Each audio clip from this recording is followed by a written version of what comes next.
São 100 anos do rádio, 100 anos de história, e a Universidade de Sorocaba, com o Labcom, toda a equipe do Labcom, Laboratório de Comunicação, Rádio e TV Uniso, está desenvolvendo esse trabalho, contando um pouquinho dos bastidores desse veículo tão importante. E hoje nós temos a honra de receber aqui César Lante. César Lante, um ícone do rádio sorocabano, do rádio estadual.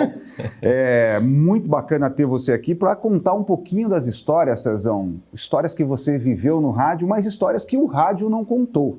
Histórias dos bastidores do rádio, que são sempre muito legais e muito engraçadas. Bem-vindo aí a esses 100 anos do rádio. Obrigado, Douglas. Obrigado ao Niso pelo convite, Luizinho. Obrigado à equipe aí, pessoal. Alguns já conhecidos de longa data, né? Afinal, 30 anos nesse meio. São 100 anos de rádio, né? 100 anos de rádio. Então, eu comecei quando o rádio tinha 70 anos. Não, 65. São 35 anos de rádio, cara. É tempo, hein? Já tem uma historinha boa. Uma pequena aí, né? História. É que comecei com 2 anos de idade, foi isso. Então, Zezão, esse é o ponto. Como é que foi o seu começo no rádio? Como que você ingressou? Quando que você levou o mosquitinho do rádio, foi lá e te... Cara, desde cedo, viu? Desde muito cedo. Porque em casa, a gente sempre teve o costume de ouvir rádio. Minha mãe até hoje gosta de rádio. Minha mãe é movida à música, né? Desde cedo, desde que eu me dou por gente, o rádio estava ligado em casa. E na época, quando eu tinha, sei lá, 7, 10 anos... a gente ouvia muito o programa do Roberto Macedo. Você conhece, todo mundo conhece o Roberto Macedo, outro ícone do rádio sorocabano. Na época ele fazia, acho que o convite matinal na Vanguarda. E eu com uns 10 anos ouvia, minha mãe ouvindo, eu ouvindo junto, e o Roberto Macedo fazia uns programas que a gente tinha que participar, o ouvinte tinha que ligar, acertar perguntas. E eu comecei a me interessar por aquilo, ligava para participar, participei várias vezes, ganhei algumas coisas também da rádio, acho que era a Vanguarda na época. Até que fui buscar um prêmio na rádio e conheci tudo aquilo, né? Todo aquele mundo, né? Estúdio, aquela coisa toda. E aí a coisa começou, eu falei, poxa, será que eu não podia trabalhar nisso algum dia, né? Porque era um mundo tão diferente, né? Para uma criança chegar no estúdio, é como hoje em dia, uma criança chegar no estúdio de rádio e fica encantada, né? Com aquele mundo, aquela coisa toda, e para mim não foi diferente. Então começou aí, essa paixão pelo rádio. Daí com 15 anos, começou a Rádio Metropolitana aqui em Sorocaba, que também foi um divisor de águas, né? Porque até então as rádios tocavam música, a programação basicamente era MPB, eram músicas mais clássicas, né? E a Metropolitana veio para inovar. Uma rádio jovem, com carro na rua, promoção, shows. E me despertou mais interesse ainda, né? Eu já estava com 15 para 16 anos. Comecei a frequentar a rádio lá, perturbar o pessoal lá para tentar fazer um teste, alguma coisa, tentar trabalhar lá. E de tanto insistir até que eu consegui. Eu estava com 16 para 17 anos, gravei algumas coisas na Metropolitana. E o Anderson Santos já trabalhava lá nessa época, por incrível que pareça. O Anderson já estava na Metropolitana. Conheci o Anderson nessa ocasião. Gravei algumas coisinhas para a Metropolitana, mas não foi adiante. Eu era muito novo, tinha 16 para 17 anos, nem poderia, né? E aí pulei para a Rádio Vanguarda, que era no prédio ao lado, né? Comecei a perturbar o pessoal da Vanguarda. Conheci uma locutora que tinha na época lá, Ana Cristina, acho que em 86, mais ou menos. Também insisti, comecei a gravar teste e tal, foi, tanto insisti que acabei conseguindo pegar um horário lá. Quando completei, acho que 18 anos, daí me contrataram. Fiz um horário da tarde na Vanguarda. E aí, cara, o legal foi o seguinte, quando eu estava, acho que 1 ano de rádio, o Roberto Macedo, esse mesmo que eu ouvia quando eu era criança, me ligou para me convidar para ir para a Rádio Ipanema. A Rádio Ipanema ia começar em 88 para 89, e ele me ligou e me convidou se eu não queria participar dessa equipe nova que ele ia fazer, ia ser uma rádio jovem também, galera nova. Me convidou o Walter Calles, Fernando Carrel, toda essa galera, esses dinossauros aí do rádio hoje em dia, né? E eu falei, cara, vou trabalhar com o cara que eu ouvia quando eu era criança, né? Pô, Roberto Macedo, o cara me ligou para me convidar para trabalhar na Rádio Ipanema. Claro que aceitei. E aí começou a história, começou a virar mesmo, né? Foram vários anos na Rádio Ipanema e aí a coisa começou a girar, né? Cezão, nessa linha do tempo que você contou, obviamente, começo ouvindo rádio, depois indo visitar, ganhando prêmios, indo visitar, conhecendo rádio, conhecendo gente, conhecendo equipamento e tudo mais, até você chegar a essa fase, uma fase, pode-se dizer que uma fase de ouro do rádio em Sorocaba, aquela fase da Rádio Ipanema entre 88 Sim. e 96, 97, que foi a primeira fase da Rádio Ipanema. Obviamente tem muita história para ser contada aí. E algumas histórias de bastidor, realmente, histórias engraçadas, histórias que fazem que o ouvinte não conhece. E uma delas é uma história de um rapaz que quis te assustar, quis pregar uma peça em você e soltou uma bombinha dentro do estúdio. Não só em mim, né? Mas esse rapaz pregava peça em todo mundo. Esse rapaz é... Posso falar o nome? Claro. Ah, claro. Quem não Desde que você não vá comprometer o casamento de ninguém, você pode falar essa história não compromete, não. Fernando Carriel. Esse é um grande parceiro de rádio e um cara muito bem-humorado, digamos assim, né? Um cara que adorava pregar peça na galera e realmente teve uma vez que ele acendeu uma bombinha no estúdio. Você imagina a situação. Você estava no ar? Você estava ao vivo, com o microfone aberto? Estava ao vivo. E aquela situação que você se assusta e você não pode... Cara, foi hilário, foi hilário. Fernando aprontava... Aliás, a gente aprontava muito na rádio. A gente tem a faixa de 18 anos. 18, 19 anos, e a Rádio Ipanema estava naquele auge. Então era eu, Fernando Carriel, Walter Calles, Anderson Santos... mais uma galera também que passou por aí, tinha Elias Moreno, enfim, uma galera, e todo mundo da mesma faixa etária, todos com 18 para 19 anos.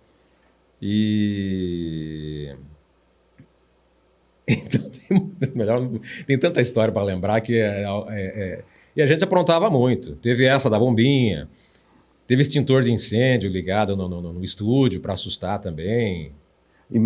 Mas conseguiu, ele conseguiu êxito na missão dele de te assustar? Eu acho que eu me controlei bem, viu? Eu acho que eu me controlei bastante. Eu não deixei, eu acho que o ouvinte nem percebeu. E essa do extintor, o que aconteceu com o extintor?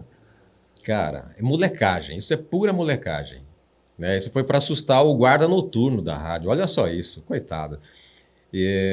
Teve um dia que acabou a energia na rádio, era umas 7 horas da noite e tal, e a equipe estava lá, né? Todos nós, a gente tinha acabado o expediente, tinha gravado alguns comerciais e estava quase para ir embora.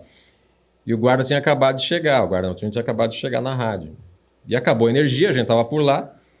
Não lembro quem teve a brilhante ideia de pegar o extintor de incêndio e ir até onde estava o guarda noturno e ligar o extintor de incêndio no meio do escuro, cara. Olha a situação, olha a sacanagem, né? O guarda saiu correndo. Claro, e foi pro relatório, lógico, foi pro relatório depois a história. Esse relatório, ele é um relatório bem famoso, né, Cezão? Tem algumas pessoas que já passaram por aqui, e algumas pessoas que a gente já conversou, falam bastante desse relatório, né?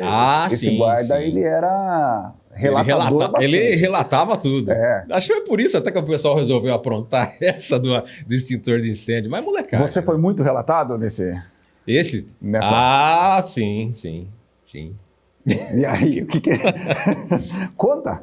Não teve nada, não. Eu acho que hoje, depois de tanto tempo, a gente acha que foi sacanagem, né? Coitado, né? Não precisava de tudo isso, mas imagina a galera com 18 para 19 anos, né? Enfim. Agora, teve uma história de um incidente envolvendo as duas viaturas da rádio. E aí você citou já um dos motoristas era você e o outro... Fernando Carriel. Só podia ser também. Como que vocês conseguiram bater uma viatura na outra? Que a rádio tinha 2 viaturas na época, né? Uma inovação para a época também. Sim, né? Eram 2 chevetes pintados com faixas azuis e tal. Era muito bacana. E foi na época de algum show grande no Recreativo, não sei se foi Roupa Nova, e a gente foi fazer uma promoção na tarde, próximo do Recreativo, numa praça que tinha lá no Jardim...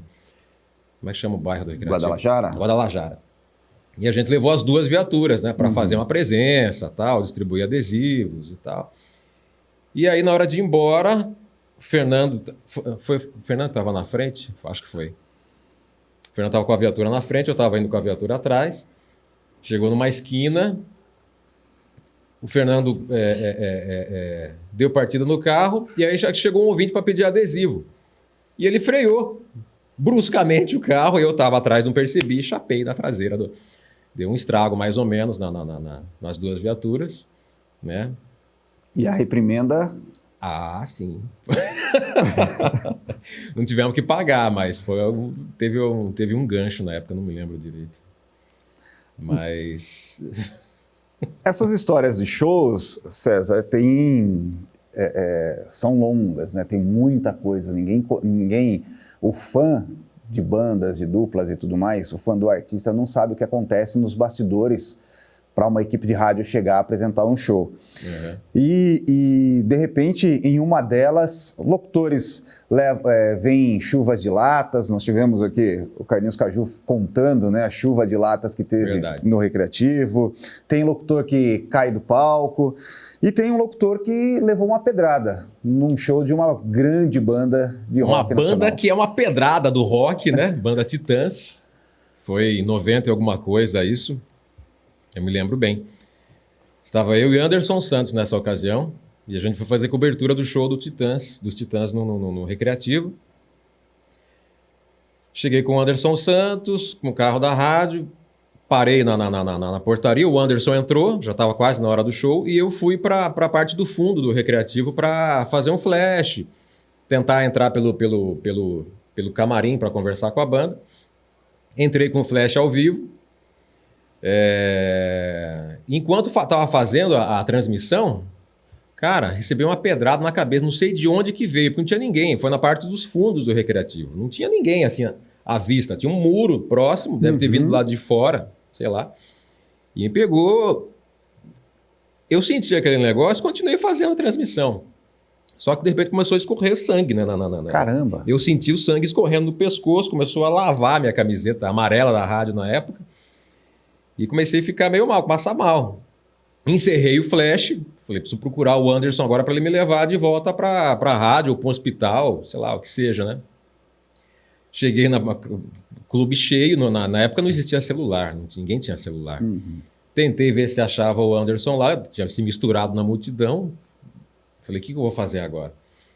Peguei o carro da rádio, ensanguentado, dirigi até parei numa farmácia, acho que na Rua da Penha, isso já era 11 horas da noite. Você saiu do Recreativo Campestre e foi até a Rua da Penha. Até a Rua da Penha, dirigindo o carro da rádio. Eu queria parar numa farmácia para tentar suturar o corte, alguma coisa. Para quem não é aqui de Sorocaba e de repente vai acompanhar esse documentário, dá mais ou menos uns 6 quilômetros. Ah, sim, é uma distância considerável.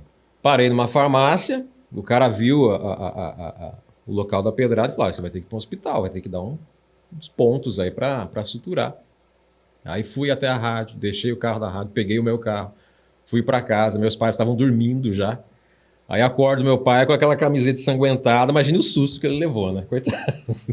Daí ele me levou para a Santa Casa para dar uns 3, 4 pontos na cabeça. E essa é a maior lembrança do show dos Titãs que eu tenho em Sorocaba. O show foi uma pedrada. E a repercussão disso na rádio depois? O bate-papo com a galera na rádio, o próprio Anderson, a direção da rádio, como é que foi a repercussão disso tudo lá? Cara, na verdade eu não me recordo, foi tranquilo, não teve... Ficou pra história, né? Uhum. Foi um evento que ficou pra história. E uma camiseta perdida também, né? Manchada de sangue. Uma das... Você tem a camiseta ainda ou não? Não. Joguei fora. Essa já foi. César, a gente vai recebendo, obviamente, informações aqui, e uma delas é que você... Cuidado com as informações que chegam aí. Que você nunca quis buscar trabalhar em São Paulo, nunca quis ir para São Paulo. Por que disso? Sorocaba é um celeiro de grandes locutores que vão para a capital paulista, né? fazem história em Sorocaba, vão para São Paulo e voltam para Sorocaba. E você não teve esse ímpeto? Olha, talvez porque eu comecei em rádio com 17 para 18 anos. Eu passei, na época eu acabei entrando na faculdade de Direito também, e também logo depois prestei concurso público, e estava concursado já e fazendo rádio, as duas coisas concomitantemente. Então, como eu já estava com o concurso público aqui em Sorocaba, não tinha muito essa... eu tinha vontade de ir para São Paulo, claro, para trabalhar em rádio como Jovem Pan, tinha Manchete na época, enfim, tinha vários rádios que vários companheiros daqui foram trabalhar. Então o que me segurava mais na cidade realmente era essa questão do concurso público, que até hoje eu estou, né, funcionário público estadual, então eu tinha receio de largar isso daí para me aventurar em São Paulo. Teve uma vez que eu fiz, na época, eu fui com o Walter Calles, a gente foi para São Paulo e trabalhava na Metropolitana na época de São Paulo, Walter. E eu fui para gravar um teste na rádio... Não foi na Metropolitana, acho que foi na Manchete.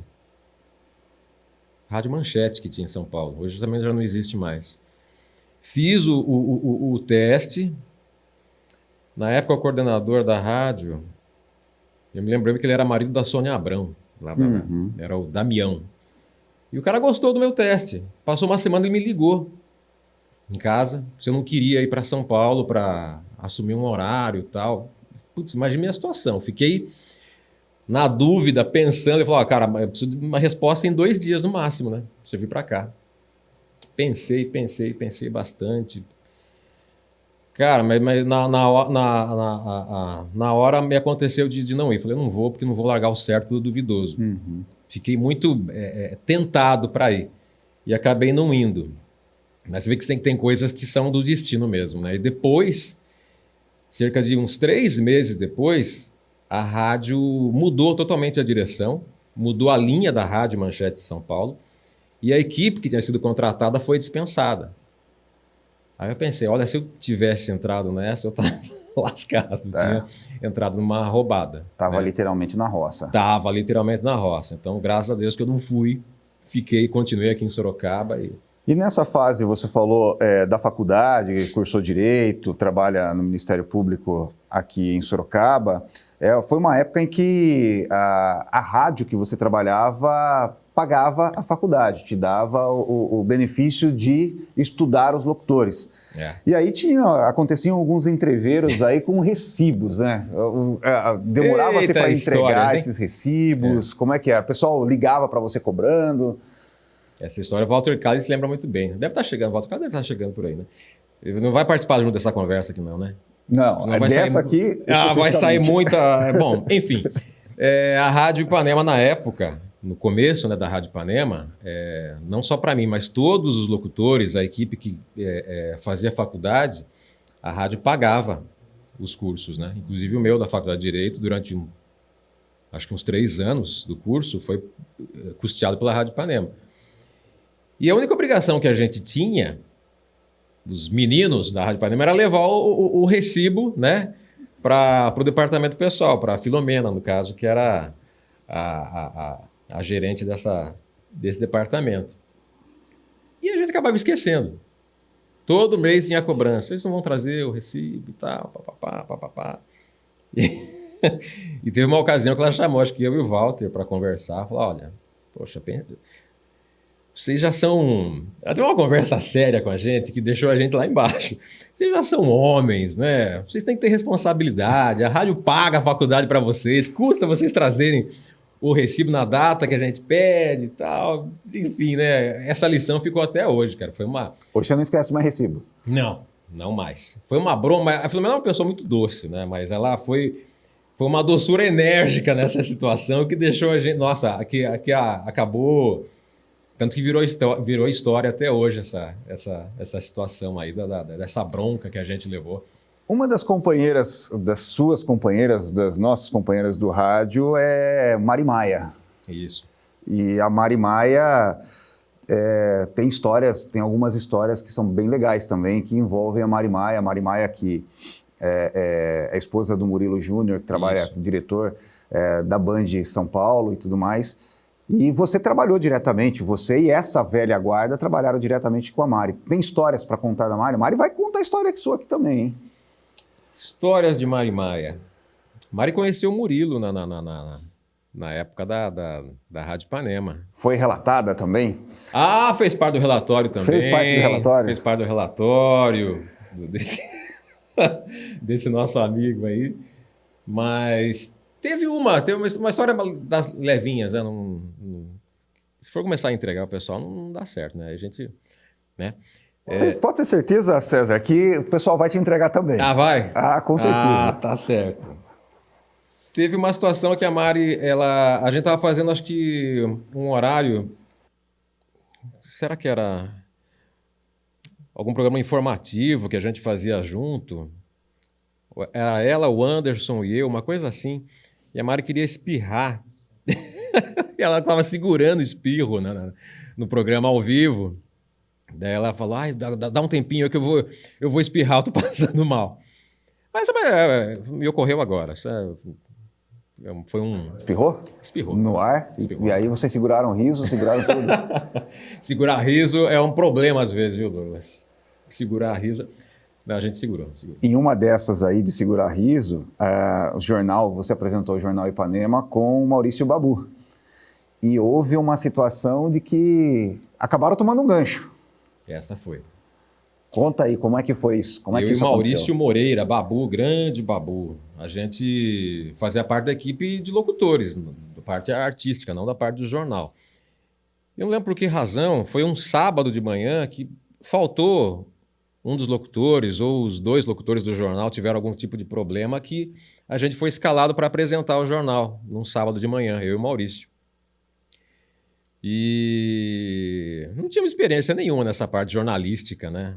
Nosso negócio era tocar música enfim, fomos apresentar o jornal e teve uma notícia assim inusitada na época, né?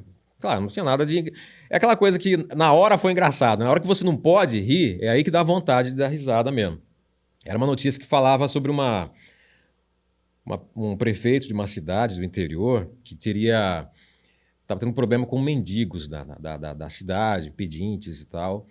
E esse prefeito, na época, parece que acabou alugando um ônibus e acabou enganando esse pessoal, falando que ia fazer uma viagem, lotou o ônibus com o pessoal que morava nas ruas da cidade e mandou embora para outra cidade, né, para se livrar do problema.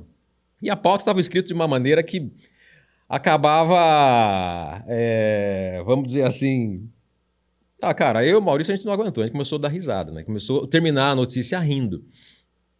Tudo bem, a notícia tinha esse tom até meio engraçado, mas logo depois veio uma notícia mais séria. Não lembro se foi na época do governo Collor, era uma notícia que a gente tinha que manter a seriedade. E a gente começou a lembrar da notícia anterior. Então, lemos a notícia rindo. Ficou uma coisa desastrosa. Para o Jornal da Manhã, que era, poxa, o carro-chefe da rádio. Os dois caras lendo uma notícia séria, política, dando risada. E pegou muito mal. E a gente acabou levando gancho. Acho que 2 dias de gancho que a gente levou depois por essa pisada na bola aí, né? Vou voltar aqui. É que a gente era muito inexperiente também, né? Com o tempo a gente vai aprendendo, né, a se controlar, a se segurar. Mas foi nessa fase dos 18, 19 anos em que tudo é festa, né? Tudo é engraçado. Nessa fase ainda, fase de shows e tudo mais, em Votorantim, que vocês precisaram sair meio que às escondidas. Escoltados. E aí, isso foi depois já. Reza a lenda que um coordenador de rádio andou sobre as águas, se sentiu o próprio Pedro. Olha, isso foi bem depois já. Isso já foi na época da Rádio Rock. Eu trabalhava na Rádio Rock, na 89, 103, aqui em Sorocaba. Um show que era para ser um sucesso. Tava casa cheia, casa lotada. E teve algum problema com a organização do evento. E a banda falou que não ia se apresentar. Não sei se foi questão de pagamento, enfim. E a banda não ia mais se apresentar no palco. E a casa cheia, a gente estava lá com a equipe da rádio, já nos bastidores, ia subir no palco para fazer a apresentação do show. E o organizador pediu para a gente subir até o palco e avisar que não ia ter o show, porque teve algum problema com a banda, algum desencontro de agenda e tal. E a gente não tinha a mínima condição de fazer isso. Se a gente fizesse isso, pelo amor de Deus, né? Você que trabalha em rádio, você ia saber o que iria acontecer com a gente. Então, a gente... ia ter voltar a chuva de lata, chuva de pedra, chuva de tudo que tivesse. chuva de tudo que tivesse direito. Então, a gente não vai fazer isso. A gente pegou a equipe, só que a gente não conseguia sair pela saída principal, porque o clube estava lotado. Uhum. Então, a gente decidiu sair pelos fundos, pegar uma saída pelos fundos do clube. E não achar, o portão estava fechado com cadeado, a gente não conseguia achar o zelador do clube para liberar o portão para a gente ir embora. E a galera teve que pular o portão, foi uma situação difícil. Foi uma situação... Sabe que foi nessa situação que o Anderson Santos teve que sair pela... Reza a lenda. Eu não me lembro direito se foi nessa situação, mas esse show foi bem complicado. Foi uma situação bem complicada. Agora, o Cezão... Não foi, né? Oi? Acho melhor que quiser editar isso, acho que é melhor. Não tem edição cortes, aqui? Não tem cortes. Meu Deus do céu. Agora você, e isso assim, é muito legal, porque você sempre foi uma das vozes mais requisitadas para a publicidade em Sorocaba. E dentre esse trabalho com publicidade que você faz, você é um cara que tem muita facilidade para gravações, mas também com ao vivo. História de que você fazia vinhetas sampleadas ao vivo para o DJ Barna. Como é que é isso, cara? DJ Barna. DJ Barna, para quem não sabe, é nosso amigo Luizinho. Por que Barna? Eu sempre quis perguntar isso para Cara, olha só, você desenterrou uma história interessante do nosso amigo Luizinho. Cadê o Luizinho? Agora ele se esconde, ele não aparece. Quando o Luizinho chegou para trabalhar com a gente na Rádio Panema, a gente já estava lá. A equipe já estava formada. Eu acho que na época o coordenador era o Moreto e o Moreto que apresentou o Luizinho para a gente. Trouxe o Luizinho vindo de São Bernardo, São Bernardo do Campo, né? E quando o Luizinho chegou a primeira vez, ele estava de bota, calçando uma botina. 7 léguas. 7 léguas, mais ou menos isso. Imagina, galera, zoeira, quase nada. Ele foi contratado para fazer a parte técnica na operação, gravação de comerciais e tal. Imagina que já ganhou um apelido, né? DJ Barnabé. DJ Barnabé, que veio de botina, e acabou virando DJ Barna, né? Para os mais íntimos lá. E tinha essa zoeira mesmo, que a gente acabava fazendo. E aí, o sampler das vinhetas. Como é que era isso? Como é que era samplear a vinheta ao vivo? Agora, né? Vamos lá, ué. Não, acho que tinha um programa não sei se era o Dançantes que tinha no final de semana e os DJs participavam, né? E tinha as músicas exclusivas que os DJs traziam e eram vinhetadas, né? E a do Luizinho tinha a vinheta DJ Barnabé. Eu acho que você acabou de mudar a história de Luizinho Rodrigues. Por quê? Porque ninguém sabia dessa história? Não, provavelmente a nós que trabalhamos atrás do microfone, né, a gente sabe, mas o ouvinte não agora conhece. Ficou sabendo. Agora não conhece essa história. Ô, Cezão, já aconteceu de ouvinte chegar na rádio para conhecer uma das vozes mais requisitadas no meio publicitário, uma das grandes vozes do rádio, e olhar e falar... amigo é outra coisa. Você que é o César Lante? Isso muito. Ou ainda, trocar o nome, fazer confusão com o nome de vocês? Eu acho que trocar o nome foi uma coisa muito comum na época, porque na Rádio Panema a gente começou todo mundo junto. Como já disse eu, Walter, Fernando, Anderson. E o Roberto Macedo era o coordenador da equipe. Então, antes da rádio entrar no ar, teve a gente fez tipo uma escolinha, vamos dizer assim, né? O Roberto teve esse projeto, a rádio entrar redonda no ar, com um padrão de locução, todos os locutores Claro, cada um tem uma voz diferente, mas todos fazendo o mesmo tipo de locução, mesmo padrão de locução. E a coisa funcionou. Tanto que a gente entrava no ar, muita gente não sabia quem era quem. O jeito de fazer o programa, o padrão de locução era muito parecido. Então o pessoal confundia muito. E todo mundo tinha nome composto, né? Eu, César Lante, o Walter Calles, Fernando Carrel, o Anderson Santos. E o pessoal confundia muito. Chegava na rádio, você que é o Walter Lante, César Calles, Anderson, Fernando Santos, enfim, o pessoal trocava bastante nome, porque havia essa confusão. Que a gente era um padrão de locução tão parecido que o pessoal meio que misturava essa... E a questão do ouvinte ou da ouvinte chegar e querer conhecer o César Lante e olhar e falar... Você que é o César Lante? Puxa vida, né? E tentar disfarçar a decepção. Até, porque o rádio é essa fantasia, né, Douglas? Você que também é do meio, você sabe que em outras épocas mais ainda. Hoje talvez nem tanto, porque tem o recurso da imagem, né? A internet. Mas na época, anos 90, o rádio era aquela coisa... só o rádio, ninguém conhecia, ninguém via a cara dos locutores, né? Via mais em shows, né? Porque a gente dava a nossa cara muito em shows. Principalmente na época da Ipanema, muitos shows no Recreativo a gente que apresentava. Né? Shows do Roupa Nova, que era muito comum na época. Fábio Júnior, Titãs, e a gente sempre estava no palco lá fazendo aquela apresentação. Mas ninguém via a nossa cara, assim, não existia rede social. E às vezes o pessoal ia na rádio e via a gente falando, ficava observando. Hoje você que é o César Lante, você que é o Walter Calles e tal. E a gente notava uma certa decepção, né? Nossa, imaginava que você fosse mais...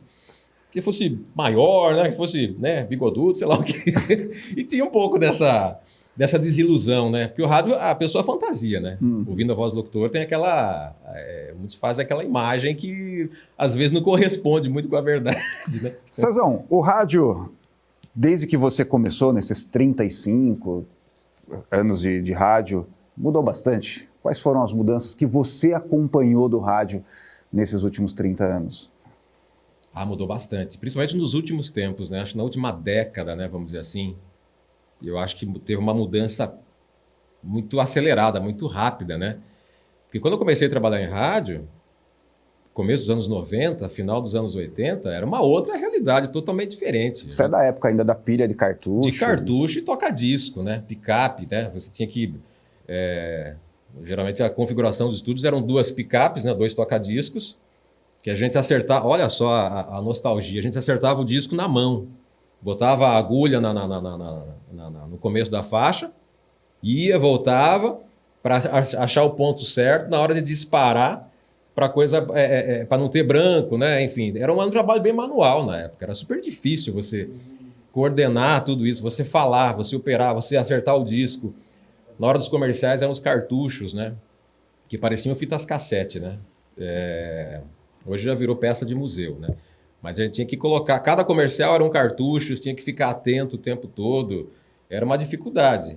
Esse era o início do rádio na minha época, né? Cheguei a pegar, ainda nos anos 2000, quando o CD começou a substituir os discos, né, de vinil. Já foi uma facilidade, não tinha que ficar fazendo scratch lá com o LP para acertar a faixa, era coisa digital. Daí veio o MD, que facilitou muito também, que é o mini disc, né? Que para gravação de comercial, de músicas também, já foi uma evolução. E aí, por fim, a parte de programas de computador mesmo, né? Tanto com música, com comercial, aí facilitou bastante a vida, né? Isso já em 2010, não sei, ou antes um pouco até, né? 2005, não sei, me perdi no tempo, são muitos anos de janela. Mas uma coisa mudou bastante. E para a gente encerrar, Cezão, o que a gente pode, ou o que o César Lante, melhor dizendo, espera para os próximos 100 anos do rádio? Os sonhos que foram vendidos já foram entregues e viraram história. Mas ainda tem muito sonho na prateleira para ser vendido, para ser entregue. O que a gente pode esperar desses próximos 100 anos? Cara, como o rádio é uma coisa que tá meio no sangue, né?